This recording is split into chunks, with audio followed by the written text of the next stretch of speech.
Mr. Buffett, how can I make $30 billion? Start young. Charlie's always said that the big thing about it is we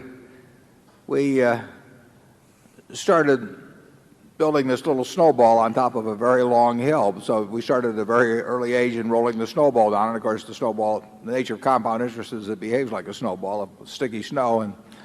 And the trick is to have a very long hill, which means either starting very young or living to be very old.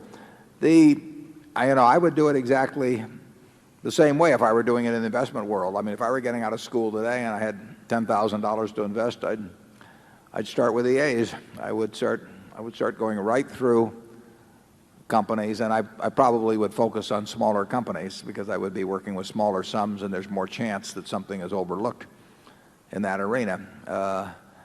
And as Charlie has said earlier, it won't be like doing that in 1951 when you could leaf through and find all kinds of things that just leapt off the page at you.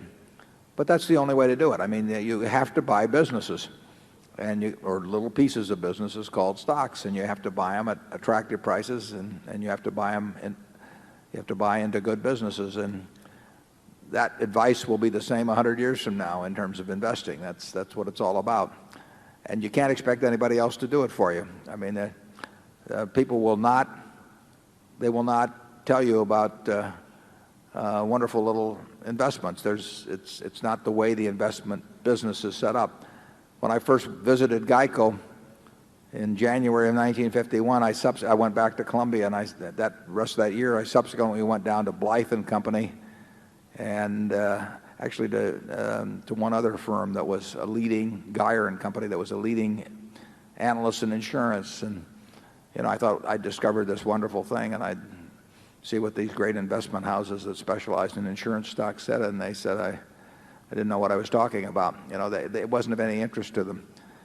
You've got to follow your own. You've got to learn what you know and what you don't know, and within the arena of what you know, you have to pursue it very vigorously and act on it when you find it. And you can't look around for people to agree with you.